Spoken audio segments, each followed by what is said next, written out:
Fala, nação! Vem comigo que tem muita informação do nosso Mengão hoje. Mas antes, não deixe de curtir e se inscrever no nosso canal.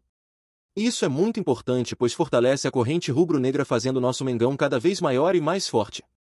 O futuro de Wesley está prestes a ser selado, e o Flamengo vive um verdadeiro dia D nos bastidores para bater o martelo com a Roma. O clube italiano já avisou, quer a resposta até o fim desta segunda-feira, sem mais delongas.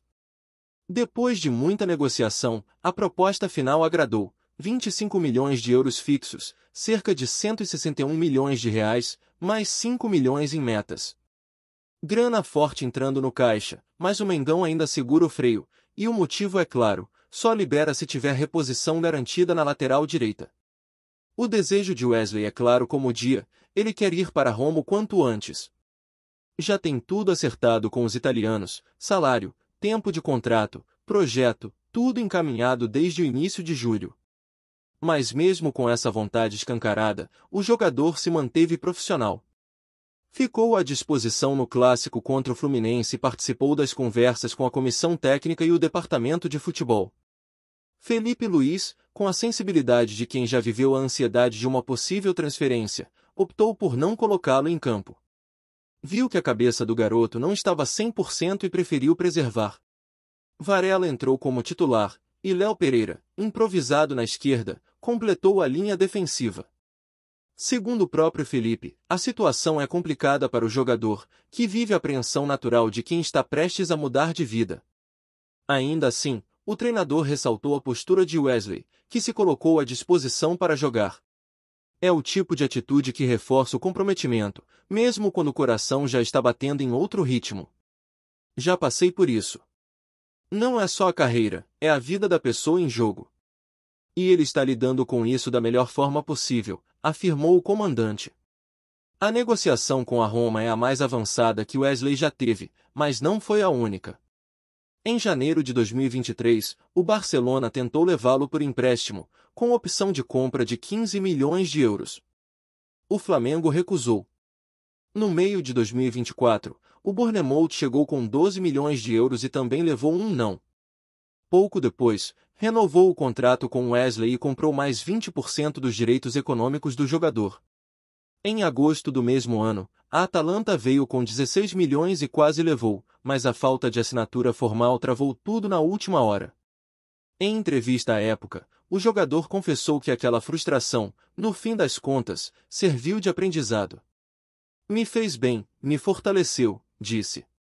E não para por aí, no começo de 2025, o Zenit fez uma proposta robusta de 25 milhões de euros. O Flamengo bateu o pé e recusou de novo, acreditando que o jogador ainda poderia se valorizar mais ao longo da temporada. A aposta parece ter valido a pena. Agora, com uma oferta ainda mais generosa, a negociação ganha contornos finais. Wesley é visto como um dos jogadores mais promissores da base rubro-negra nos últimos tempos, e o clube trata sua saída com cautela, pois sabe que o impacto no elenco será sentido. Nos bastidores do Ninho do Urubu, o debate é quente. A diretoria entende que a saída de Wesley é inevitável e vê como prioridade contratar um novo lateral direito antes de liberá-lo. Só que isso gera um impasse com o staff do atleta e com a própria Roma, que quer contar com ele já na pré-temporada. Membros da comissão técnica avaliam que, diante da possibilidade de saída desde o início do ano, a reposição já deveria estar encaminhada. A demora para fechar com um novo nome é o que trava o desfecho. Enquanto isso, o Flamengo conta com Varela como principal alternativa e pode ainda improvisar Danilo na lateral em caso de emergência. Mas ninguém no clube esconde que o ideal é ter um novo nome à disposição o quanto antes para evitar buracos no elenco. Afinal, a temporada é longa, o calendário é cruel e o rubro-negro ainda está vivo nas principais competições. A reunião marcada para esta segunda-feira no Ninho do Urubu será decisiva. Os representantes de Wesley chegaram ao Rio no fim de semana com a missão clara: fechar. O tom da conversa será definitivo, e a expectativa é de que tudo se resolva ainda hoje.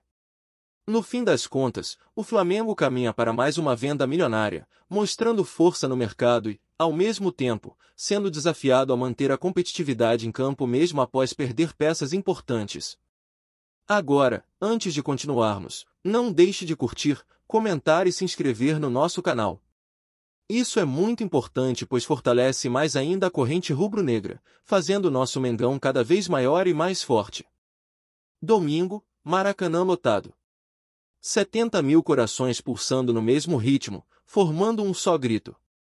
O clássico Fla-Flu caminhava para aquele empate sem sal, que costuma azedar até o melhor dos chopes no pós-jogo. Até que, aos 40 do segundo tempo, tudo mudou. Escanteio pela esquerda. Luiz Araújo ajeita o compasso. A bola sai com a curva dos sonhos. Léo Ortiz desvia e Pedro, com a alma lavada, sobe mais que os zagueiros tricolores e confirma profundo da rede. Golaço. Grito preso. Explosão. 3 pontos.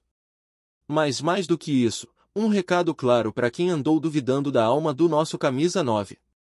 Ele ouviu tudo. E respondeu do único jeito que importa, decidindo. Mas enquanto Pedro renascia sob aplausos, a internet, do jeito mais cruel possível, escolhia outro alvo, Everton Cebolinha. Titular no lugar de Bruno Henrique, ele não teve uma atuação brilhante, é verdade. Saiu aos 14 do segundo tempo, e em minutos já estava no trending topic, não pelos motivos certos. Esqueceram, convenientemente, que o cara rompeu o tendão de Aquiles há menos de um ano. Uma lesão que já aposentou muita gente. E ele tá ali, em campo, tentando voltar a ser quem sempre foi. Na coletiva, Felipe Luiz fez o que precisava ser feito, defendeu.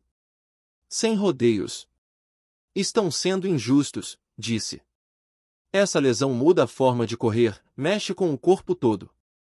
Eu vejo o quanto ele se dedica. Ele tá se matando nos treinos. E mais, chamou Cebolinha de peça-chave para o segundo semestre. Disse que precisa de minutos, sequência e carinho. Foi direto ao ponto, o camisa 11 ainda pode entregar o que a torcida quer, basta ter espaço para isso. Nos bastidores, ficou claro, o técnico blindou seu jogador, mas também lançou um desafio. A bola agora está com Cebolinha. E quem conhece sua história sabe, ele já calou muita gente antes. Em 2019, era o pesadelo dos laterais na América do Sul. Velocidade de videogame. Confiança de craque. E se depender de vontade, ele vai chegar lá de novo. Os números contra o Fluminense não empolgaram, um drible certo em 4 tentados, uma finalização travada. Mas futebol não se resume à estatística. Ele segurou o lateral, abriu espaço para o meio funcionar e cumpriu o plano tático à risca. Faltou o gol, sim. Mas não faltou a entrega. E isso, no Flamengo, conta. Muito. A verdade é que o Flamengo vive sob pressão. Aqui, vitória é obrigação. E qualquer tropeço vira tempestade. Mas existe uma linha entre cobrar e perseguir. A mesma torcida que abraçou Gabigol em 2019, que vibrou com Arrascaeta em Montevidéu, e que fez de Léo Pereira um símbolo de raça em 2023, também pode, e deve, dar esse voto de confiança a quem luta para voltar ao topo. Pedro é prova viva disso. Foi chamado de sem atitude, virou meme, foi cobrado. E o que fez? Voltou mordendo. Brigando no alto. Correndo por cada palmo do campo. Aos 28 do segundo tempo, voltou até o meio para matar um contra-ataque. Lance que não viraliza, mas que ganha o vestiário. O gol foi o prêmio. Mas a postura foi o verdadeiro recado. É isso que o Flamengo de Felipe Luiz quer, entrega total. Um grupo forte, mentalmente blindado, preparado para a maratona que já começou. Quarta-feira, 21h30, em Bragança Paulista, o Mengão encara o Bragantino com a chance de encostar no líder Cruzeiro. Bruno Henrique deve voltar. Pedro chegando de novo. E o treinador vai girar o elenco. Cada minuto em campo vira disputa. Cada jogada, uma chance de mostrar que merece vestir esse manto. E se Pedro incendiou o Maracanã no domingo, não duvide, o próximo trovão pode vir do pé esquerdo de Everton. No Flamengo, não existe coadjuvante. Aqui, cada 90 minutos escrevem uma nova página. E quem tem coração rubro-negro de verdade, sabe, a gente não larga quem tá disposto a lutar até o último segundo. Por que no Flamengo, ou você desiste, ou você faz história. Agora, antes de continuarmos, não deixe de curtir, comentar e se inscrever no nosso canal. Isso é muito importante pois fortalece mais ainda a corrente rubro-negra, fazendo nosso Mengão cada vez maior e mais forte. A temporada mal começou no frio da Rússia, e o Coringa já mostrou a que veio. Aos 45 do segundo tempo, com o Zenit atrás no placar contra o Rostov, Gerson saiu do banco e mudou completamente o cenário, como quem vira o jogo dentro e fora do campo. Em menos de uma hora, foram 32 passes distribuídos, com apenas 4 erros, 40 toques na bola, aceleração nas transições, firmeza na marcação e, mais que tudo, a energia que despertou o estádio. Foi dele o passe vertical que iniciou o gol de empate, dele também a pressão decisiva que recuperou a bola na jogada da virada. Resultado final, 2-1 e a torcida do Zenit em êxtase, com direito a trending topics em várias línguas. Na tela da TV, os números do investimento surgiram sem cerimônia, 18 milhões de euros fixos, podendo chegar a 22 com bônus. Uma cifra que os clubes da América do Sul não conseguem acompanhar, mas que vem carregada de expectativas. As câmeras captaram o brasileiro com semblante sério no banco após o apito final. A torcida rubro-negra reagiu com humor, saudade da resenha com o Arrasca, volta pro Urubu, craque, aí fora é frio. Né? Afinal, todo flamenguista que sai leva consigo um pedaço do ninho do urubu no peito. A saída por meio da multa ainda deixa feridas em quem via em Gerson o pulmão do meio-campo. Felipe Luís sonhava com o trio Gerson, Pulgar e Arrascaeta na reta decisiva da Libertadores, mas o chamado europeu falou mais alto, salário de outro patamar, contrato longo, novos ares. Tudo faz sentido. Só que a porta ficou entreaberta. Afinal, quem não lembra do retorno de Rafinha, Felipe e até Cebolinha, prontos para escrever novos capítulos no clube? Apesar de uma estreia discreta nos números que viram manchete, sem finalizações ou dribles, ficou evidente que Gerson continua vendo o jogo antes dos outros. A Liga Russa, com seu ritmo intenso e transições velozes, combina com o estilo do camisa 20. E quanto mais ele brilhar lá fora, maior será a vitrine, e mais intensa será a saudade na arquibancada rubro-negra. Agora, antes de continuarmos, não deixe de curtir, comentar e se inscrever no nosso canal. Isso é muito importante pois fortalece mais ainda a corrente rubro-negra, fazendo nosso Mengão cada vez maior e mais forte. Agora falando especificamente de Pedro, que atuação foi essa do nosso artilheiro? Pedro entrou no segundo tempo do clássico já com aquela cara de quem queria mudar o roteiro, e mudou. Em menos de 10 minutos, buscou a bola, tabelou, apareceu na área e guardou com raiva, fechou na segunda trave e conferiu um gol de atacante matador, explosão no Maracanã.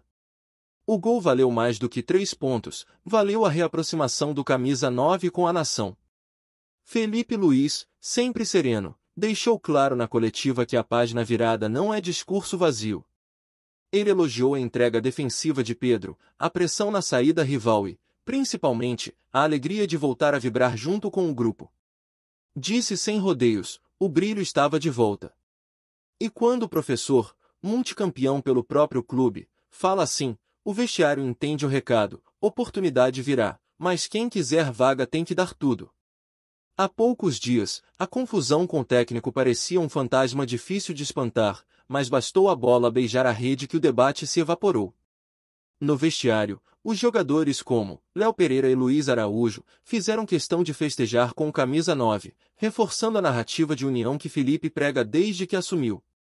Segundo apuramos, a comissão gostou especialmente do comportamento nos treinos de quarta e quinta, quando Pedro ficou depois do horário batendo pênaltis e cabeceios acompanhado apenas do preparador físico. Esse esforço extra pesou na escolha pelo seu ingresso no segundo tempo. A mesma proteção valeu para Everton Cebolinha. Criticado nos últimos jogos, o ponta recebeu afagos públicos de Felipe, que avaliou as vaias como exagero. Dentro, a comissão aposta que a boa fase do ataque passa por recuperar a confiança de todo mundo. A ideia é usar a semana livre para treinar variações com Arrascaeta flutuando por dentro, Cebola ou Bruno Henrique espetado e Pedro fixo, permitindo que Arrascaeta chegue como elemento surpresa. O plano agrada ao grupo, que sentiu a energia depois do clássico, abraço coletivo, hino cantado à capela e aquela resenha que só quem veste rubro-negro conhece. Com moral renovada e a bênção do técnico, Pedro deve ganhar sequência já contra o Atlético. A missão é clara: transformar o gol salvador em regularidade, calar as críticas e reconquistar a condição de referência. Se mantiver fome, vai ser difícil segurá-lo no banco. A nação agradece. Agora, antes de continuarmos, não deixe de curtir, comentar e se inscrever no nosso canal. Isso é muito importante pois fortalece mais ainda a corrente rubro-negra, fazendo nosso Mengão cada vez maior e mais forte. Alan, volante rubro-negro recém-amarelado por entrada dura em Lima, atropela a Serna com a sola na barriga aos 29 do segundo tempo. A torcida do Fluminense sobe o tom na hora, quer o segundo cartão, o vermelho, a expulsão, tudo. Nas redes, a hashtag expulsa Alan decola, vídeos em câmera lenta viralizam, analistas tricolores juram que a falta foi cópia carbono da primeira. Rafael Claus, porém, só assopra o apito, marca a infração e manda seguir. Aos 36, Alan é substituído por Everton Araújo, e aí os gritos viram coro de protesto, critério zero. A fervura tricolor não para por aí. Influencers pedem que o STJD analise o lance e, num delírio que ganhou corpo nos grupos de WhatsApp, rola até pedido para suspender o Fla-Flu, seria o castigo exemplar pela suposta frouxidão disciplinar. Enquanto isso, o time do Flamengo respira aliviado, segura a vantagem e vê o tempo correr. Nos bastidores, nenhuma confirmação de que o clássico será adiado, por ora, é só especulação alimentada pela galera das Laranjeiras. E aqui, do lado rubro-negro, a gente observa tudo com aquela calma olímpica de quem já viu esse filme antes. Fla-Flu sem polêmica não tem charme, e Fla-Flu sem o tradicional chororô tricolor, convenhamos, nem parece Fla-Flu.